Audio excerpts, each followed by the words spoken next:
ഒരിക്കൽ കൂടി യേശുവിൻ്റെ നാമത്തിൽ എല്ലാവർക്കും സ്നേഹവന്ദനം. ഈ ഞായറാഴ്ചയുടെ പകൽക്കാലം നമുക്ക് കാണുവാൻ, ഇപ്രകാരം ഈ മീഡിയയിലൂടെ കാണുവാൻ ദൈവം ഭാഗ്യം നൽകിയല്ലോ. ഒരിക്കൽ കൂടി എല്ലാ പ്രിയപ്പെട്ടവർക്കും യേശുവിൻ്റെ നാമത്തിലുള്ള അനുഗ്രഹങ്ങളെയും വന്ദനത്തെയും സ്നേഹത്തെയും ഒക്കെയും അറിയിക്കുന്നു. ഇന്ന് നാം ചിന്തിക്കുവാൻ പോകുന്നത് 119 സങ്കീർത്തനം അതിൻ്റെ 33 മുതൽ 40 വരെയുള്ള തിരുവചനങ്ങളാണ്. നമുക്ക് കേൾക്കാം. യഹോവേ, നിന്റെ ചട്ടങ്ങളുടെ വഴി എന്നെ ഉപദേശിക്കണമേ. ഞാൻ അതിനെ അവസാനത്തോളം പ്രമാണിക്കും. ഞാൻ നിന്റെ ന്യായപ്രമാണം കാക്കേണ്ടതിനും അതിനെ പൂർണ്ണ ഹൃദയത്തോടെ പ്രമാണിക്കേണ്ടതിനും എനിക്ക് ബുദ്ധി നൽകണമേ. നിന്റെ കൽപ്പനകളുടെ പാതയിൽ എന്നെ നടത്തണമേ. ഞാൻ അതിൽ ഇഷ്ടപ്പെടുന്നുവല്ലോ. ദുരാദായത്തിലേക്കല്ല, നിന്റെ സാക്ഷ്യങ്ങളിലേക്കു തന്നെ എൻ്റെ ഹൃദയം ചായുമാറാക്കണമേ. വ്യാജത്തെ നോക്കാതെ വണ്ണം എൻ്റെ കണ്ണുകളെ തിരിച്ച് നിന്റെ വഴികളിൽ എന്നെ ജീവിപ്പിക്കണമേ. നിന്നോടുള്ള ഭക്തിയെ വർദ്ധിപ്പിക്കുന്നതായ നിന്റെ വചനത്തെ അടിയനെ നിവർത്തിക്കണമേ. ഞാൻ പേടിക്കുന്ന നിന്നയെ അകറ്റിക്കളയണമേ. നിന്റെ വിധികൾ നല്ലവയല്ലോ. ഇതാ, ഞാൻ നിന്റെ പ്രമാണങ്ങളെ വാഞ്ചിക്കുന്നു. നിന്റെ നീതിയാൽ എന്നെ ജീവിപ്പിക്കണമേ. ആമേൻ. Praise the Lord. ഈ വാക്യങ്ങളിൽ നമുക്ക് കാണുവാൻ കഴിയുന്നത്, അല്ലെങ്കിൽ നിഴലിക്കുന്ന ഒരു ഭാഗമെന്ന് പറയുന്നത്, ഒരു വലിയ പ്രാർത്ഥനയാണ്. ഒരു പ്രാർത്ഥനയായി നമുക്കിതിനെ കാണാം. തീർച്ചയായും നാം ജീവിക്കേണ്ടതിന്, യഹോവ ഭക്തനായ മനുഷ്യൻ ജീവിക്കേണ്ടതിന്, ഒരു വിശ്വാസി ക്രിസ്തീയ ജീവിതത്തിൽ ഹല്ലേലൂയ അടിസ്ഥാനം മറിഞ്ഞു പോകാതെ നിലനിൽക്കേണ്ടതിന് വേണ്ടി ഒരു പ്രാർത്ഥനയായി നമുക്കിന്നത്തെ ഈ വചനങ്ങൾ കാണാം. ഇവിടെ പറയുന്നത്, യഹോവേ, നിന്റെ ചട്ടങ്ങളുടെ വഴി എന്നെ ഉപദേശിക്കണമേ. ഞാനതിനെ അവസാനത്തോളം പ്രമാണിക്കും. ദൈവം നൽകുന്ന ചട്ടങ്ങൾ, ദൈവം നൽകുന്ന കൽപ്പനകൾ, ദൈവം നൽകുന്ന ആശ്വാസ വചനങ്ങൾ പ്രമാണിക്കുവാൻ നാം അവസാനത്തോളം ബാധ്യസ്ഥരാണ്. ഈ ഭൂമിയിൽ നാം ജീവിച്ചിരിക്കുന്നിടത്തോളം കാലം ദൈവകൽപ്പനകളെ മറുക്കുവാനുള്ള അവകാശവും ദൈവകൽപ്പനകളെ മറുക്കുവാനും മറുതലിക്കുവാനുമുള്ള ഹല്ലേലൂയ സ്വാതന്ത്ര്യവും നമുക്ക് നഷ്ടപ്പെടുത്തിയിരിക്കുന്നു. കാരണം നാം ഇന്ന് സത്യദൈവത്തെ അറിഞ്ഞിരിക്കുന്നവരാണ്. നാം ഇന്ന് സത്യസഭയിൽ ആയിരിക്കുന്നവരാണ്. ആരു മുഖാന്തരം? നമ്മുടെ പ്രവൃത്തികൾ മുഖാന്തരമല്ല. കാൽവരിയിൽ നമുക്ക് വേണ്ടി ഒരുവൻ തകർക്കപ്പെട്ടതിനാൽ, കാൽവരിയിൽ നമുക്ക് വേണ്ടി ഒരുവൻ ജീവത്യാഗം ചെയ്തതിനാൽ നാം ഇന്ന് ഹല്ലേലൂയ തിരുസഭയിലായിരിക്കുന്നു. നാം ഇന്ന് ദൈവത്തിൻ്റെ പാതയിലായിരിക്കുന്നു. ദൈവത്തിൻ്റെ കൽപ്പനകൾ ഹല്ലേലൂയ അനുസരിക്കുവാൻ ബാധ്യസ്ഥരായി തീർന്നിരിക്കുന്നു.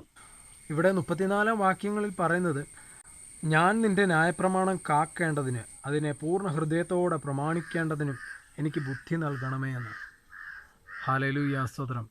ഈ ലോകത്തിൻ്റെ സ്ഥാനമാനങ്ങൾക്കോ അല്ലെങ്കിൽ എന്തെങ്കിലും ഹല്ലേലൂയ ഭൗതികമായ മാനുഷികമായ താല്പര്യങ്ങൾക്കോ വേണ്ടി ബുദ്ധി നൽകണമേ എന്നല്ല ഇവിടെ തിരുവചനം നമ്മോട് പറയുന്നത്. പിന്നെയോ, അങ്ങയുടെ ന്യായപ്രമാണം കാക്കേണ്ടതിനും അങ്ങനെ അതിനെ പൂർണ്ണ ഹൃദയത്തോടെ പ്രമാണിക്കേണ്ടതിനും, ദൈവത്തിൻ്റെ വചനമാകുന്ന ന്യായപ്രമാണത്തെ പൂർണ്ണ ഹൃദയത്തോടെ ഹല്ലേലൂയ കാത്തു സൂക്ഷിക്കേണ്ടതിനും, ഹല്ലേലൂയ അതിനെ പൂർണ്ണ ഹൃദയത്തോടെ പ്രമാണിക്കേണ്ടതിനും വേണ്ടിയുള്ള ബുദ്ധി സ്വർഗത്തിൽ നിന്നും നൽകണമേ എന്നാണ് പ്രാർത്ഥിക്കുന്നത്.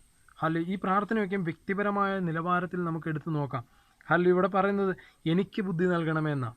ഹല്ലേലൂയ, സ്തോത്രം. ദൈവമേ, ഈ അങ്ങയുടെ വചനങ്ങളെ കാക്കേണ്ടതിന്, അങ്ങ് നൽകിയ വിശ്വാസ ജീവിതം ഹല്ലേലൂയ മുറുകെ പിടിക്കേണ്ടതിന് എനിക്ക് അങ്ങ് ബുദ്ധി നൽകണമേ എന്നാണ് നമുക്ക് പ്രാർത്ഥിക്കണം. നമ്മുടെ പ്രാർത്ഥനകളിലൊക്കെയും ഹല്ലേലൂയ, സ്തോത്രം, ഈ മാനുഷികമായ ചിന്തകൾ വെടിഞ്ഞ് സകലതും ആത്മീകമായി വിവേചിക്കുന്നവരായിരിക്കാൻ ദൈവം നമുക്ക് കൃപ നൽകട്ടെ. ഹല്ലേലൂയ. ഇവിടെ ഒരു വഴിയെക്കുറിച്ച് ഇവിടെ അടുത്ത വചനം പറയുകയാണ്. എന്താണ് ആ വഴി? നിന്റെ കൽപ്പനകളുടെ പാത അഥവാ വഴി. നിന്റെ കൽപ്പനകളുടെ പാതയിൽ എന്നെ നടത്തണമേ. ഞാനതിൽ ഇഷ്ടപ്പെടുന്നുവല്ലോ. എന്നെ കേൾക്കുന്ന പ്രിയ സഹോദര സഹോദരി, ദൈവത്തിൻ്റെ വചനമാകുന്ന പാത നിൻ്റെ ജീവിതത്തെ എത്രത്തോളം സ്വാധീനിക്കുന്നുണ്ട്? അല്ലെങ്കിൽ ദൈവത്തിൻ്റെ വചനത്തെ, ദൈവത്തിലുള്ള ആശ്രയത്തെ നീ എത്രത്തോളം ഇഷ്ടപ്പെടുന്നുണ്ട്? ഇവിടെ പറയുന്നത്, ഹല്ലേലൂയ, സ്തോത്രം, അവൻ്റെ വഴികളിൽ, അവൻ്റെ കൽപ്പനയാകുന്ന പാതകളിൽ ഇഷ്ടപ്പെടുന്ന ഒരുവനെ കുറിച്ച് നമുക്കും ചിന്തിക്കാം. നാം ഇന്ന് കർത്താവിനാൽ വേർതിരിക്കപ്പെട്ടവരാണ്. യേശു നൽകുന്ന ആലോചനയുടെ വഴികളിലൂടെ നടക്കുമ്പോൾ നാം എത്രത്തോളം മാനസികമായി ആത്മാവിൽ സന്തോഷിക്കുന്നുണ്ടെന്ന്. യേശുവിനോട് കൂടെ നടക്കുവാൻ സന്തോഷമുണ്ടോ? നമ്മുടെ ദൈവമായ നമ്മുടെ ദൈവമായ യേശുവിൻ്റെ കൽപ്പനകളിൽ നാം ഇഷ്ടപ്പെടുന്നുവെങ്കിൽ ഹല്ലേലൂയ, സ്തോത്രം, അവൻ്റെ വലിയ അത്ഭുതങ്ങൾ നാം കാണുക തന്നെ ചെയ്യും. അടുത്തതൊരു മുന്നറിയിപ്പായിട്ട് നമുക്ക് ഏറ്റെടുക്കാം. കാരണം ഇവിടെ 35 വാക്യം പറയുന്നത്, ഹല്ലേലൂയ, സ്തോത്രം, 36 വാക്യം പറയുന്നത് ദുരാദായത്തിലേക്കല്ല, നിൻ്റെ സാക്ഷ്യങ്ങളിലേക്കു തന്നെ എൻ്റെ ഹൃദയം ചായുമാറാക്കണമേ. പലപ്പോഴും നമ്മുടെ ഹൃദയം ഹല്ലേലൂയ സ്തോത്രം ഈ ലോകത്തിൻ്റെ ഇമ്പങ്ങളിലോ അല്ലെങ്കിൽ മറ്റെന്തെങ്കിലും താല്പര്യങ്ങൾക്കോ വേണ്ടി ഹല്ലേലൂയ സ്തോത്രം ചായുവാനുള്ള സാധ്യതയെ എടുത്തുയർത്തി കാണിക്കുകയാണ്. അങ്ങനെയുള്ള സാഹചര്യത്തിൽ ഹല്ലേലൂയ സ്തോത്രം നമ്മുടെ ശ്രദ്ധ പതിയേണ്ടത് ഹല്ലേലൂയ സ്തോത്രം ഏതെങ്കിലും ചതിവിലൂടെയോ വഞ്ചനയിലൂടെയോ നേടുന്ന ഹല്ലേലൂയ സ്തോത്രം നന്മയിലേക്കല്ല. ഹല്ലേലൂയ സ്തോത്രം തളർന്നിരുന്ന ഏകാന്തതയിലായിരുന്ന, എല്ലാവരാലും ഒറ്റപ്പെട്ടിരുന്ന, ചില സമയത്ത് ആത്മഹത്യ ചെയ്യണമെന്ന് ആഗ്രഹിച്ചിരുന്ന സാഹചര്യത്തിൽ നമ്മെ തേടി വന്ന യേശുവാകുന്ന കർത്താവിൻ്റെ കരങ്ങളിലേക്കാകണമെന്ന് തിരുവചനം നമ്മെ ഓർപ്പിക്കുന്നു. ഇവിടെ പറയുന്നത് ദുരാദായങ്ങളിലേക്കല്ല, ഹല്ലേലൂയ സ്തോത്രം നമുക്ക് നൽകി തന്ന സാക്ഷ്യങ്ങളിലേക്ക് തന്നെ ഹല്ലേലൂയ സ്തോത്രം എൻ്റെ ഹൃദയം ചായുമാറാക്കണമേ എന്ന്. മറ്റു പലതിലേക്കും ശ്രദ്ധ കേന്ദ്രീകരിക്കുവാൻ ജഡമാകുന്ന ലോകമാകുന്ന പൈശാചിക ആലോചനകൾ നമ്മുടെ മേൽ വരുമ്പോൾ ഹല്ലേലൂയ സ്തോത്രം അവയെ യേശുവിൻ്റെ നാമത്തിൽ ജയമെടുത്ത് പ്രാർത്ഥിച്ച് ഹല്ലേലൂയ സ്തോത്രം നമുക്ക് ദൈവം നൽകി തന്ന മഹത്വരമായ സാക്ഷ്യത്തിലേക്ക് ഹൃദയത്തെ ചായ്ക്കുവാൻ തക്കവണ്ണമായി ഹല്ലേലൂയ സ്തോത്രം നമുക്ക് പൂർണ്ണമായി ആഗ്രഹിക്കാം, ദൈവത്തിൽ ആശ്രയിക്കാം. ഏറ്റവും സന്തോഷിപ്പിച്ചതായ ഒരു വചനമുണ്ട്. അത് ഇപ്രകാരമാണ്. അതിൻ്റെ 38-ാം വാക്യം ഇപ്രകാരമാണ് പറയുന്നത്: നിന്നോടുള്ള ഭക്തിയെ വർദ്ധിപ്പിക്കുന്നതായ നിൻ്റെ വചനത്തെ അടിയന് നിവർത്തിക്കണമേ.